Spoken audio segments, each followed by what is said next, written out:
جب میں چھوٹا تھا تو ہماری گلی کے نیچے ایک پوشیدہ عمارت تھی۔ علاقے کے تمام بچے اس سے اچھی طرح دور رہتے تھے کیونکہ افواہ یہ تھی کہ اس گھر میں جنات کا سایہ ہے۔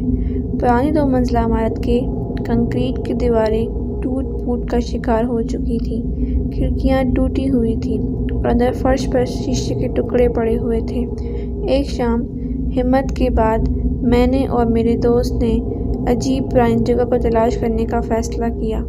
ہم عمارت کے عقب میں ایک کھڑکی سے اندر داخل ہوئے۔ پوری جگہ گندگی سے بھری پڑی تھی اور لکڑی کے فرش پر مٹی کی تہہ تھی۔ ہم نے اپنے آپ کو دھول جھونکتے ہوئے اوپر دیکھا اور یہ دیکھ کر حیران رہ گئے کہ کسی نے چھت کے قریب دیوار پر "آئی ایم ڈیڈ" کے الفاظ لکھے تھے۔ شاید صرف کچھ نوجوان بچوں کو ڈرانے کی کوشش کر رہے ہیں، میں نے کہا۔ ہاں شاید، میرے دوست نے گھبرا کر جواب دیا۔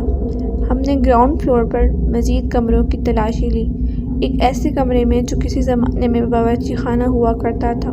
ہمیں دیوار پر مزید تحریریں ملی، اس میں لکھا ہوا تھا "I am on the top floor". ہم کڑکتی ہوئی سیڑھیاں چڑھ کر دوسری منزل تک گئے۔ میں نے راستہ لیا اور میرا دوست قریب سے پیچھے چلا گیا۔ میں خوفزدہ نہیں تھا لیکن وہ تھوڑا سا پریشان ہونے لگا۔ جب ہم سیڑھیوں کے اوپر پہنچے تو ہم بائیں مڑ گئے اور تنگ دالان کے نیچے احتیاط سے چل پڑے۔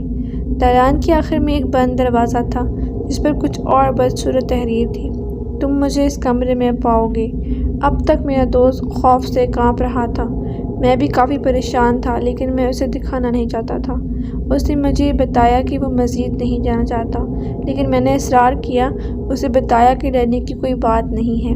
میں نے ہینڈل گھمایا اور دروازہ کھل گیا۔ ہم نے ایک کمرے میں قدم رکھا اور اسے خالی پایا۔ دونوں طرف 2 بند دروازے تھے۔ دیوار پر مزید خوفناک تحریر تھی۔ اس میں لکھا تھا: "میرا سر بائیں طرف ہے اور میرا جسم دائیں طرف ہے"۔ جیسے ہی میرے دوست نے یہ دیکھا، وہ مکمل طور پر اپنے اعصاب کھو بیٹھا۔ اس نے چیخ ماری اور بھاگنے کے لیے مڑا۔ میں نے اس کا بازو پکڑ لیا لیکن اس نے مجھے جھٹک دیا اور کھلے دروازے سے باہر بھاگ گیا۔ میں نے اس کے قدموں کو دالان سے نیچے غائب ہوتے ہوئے سنا۔ میں نے بہادر بننے اور اپنے خوف پر قابو پانے کا عزم کیا تھا۔ میں نے اپنی پوری ہمت جوڑ کر دائیں طرف کا دروازہ کھولا اور اندر چلا گیا۔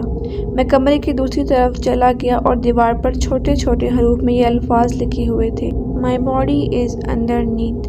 میں نے نیچے فرش کی طرف دیکھا۔ میں فرش بورڈ پر کچھ اور لکھنے پر کھڑا تھا۔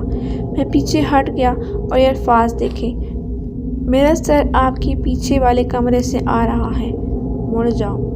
میں نے اپنے پیچھے دروازے کی کڑک سنی اور جلدی سے مڑ گیا۔ دروازے کے پیچھے ایک سایہ چل رہا تھا۔ اچانک کمرے میں کوئی چیز لڑک کر دیوار سے ٹکرائی۔ یہ میرے دوست کا کٹا ہوا سر تھا۔ اس کی بے جان آنکھیں مجھے گھور رہی تھیں۔ خوف سے چیختے ہوئے میں نے خود کو کھلی کھڑکی سے باہر پھینک دیا اور 2 منزلہ زمین سے گر گیا۔ میں اپنے بازو کو توڑتے ہوئے اپنی طرف اترا۔ خوفناک درد میں نے اپنے والدین کے لیے روتا ہوا اور چیختا ہوا گھر بھاگا۔ پولیس کو بلایا گیا اور انہوں نے پرانی کھنڈر عمارت کی تلاشی لی۔ پہلے تو انہیں کچھ نہ ملا۔ دیوار پر کوئی بھی تحریر نہیں تھی۔ انہوں نے گھر کو اوپر سے نیچے تک چیک کیا لیکن میرے دوست کا کوئی نشان نہیں ملا۔ اس کے بعد انہوں نے فرش کے تختوں کو اوپر کیا۔ اس کی لاش زمین پر پڑی ہوئی تھی۔ انہیں کبھی ان کا سر نہیں مل پایا۔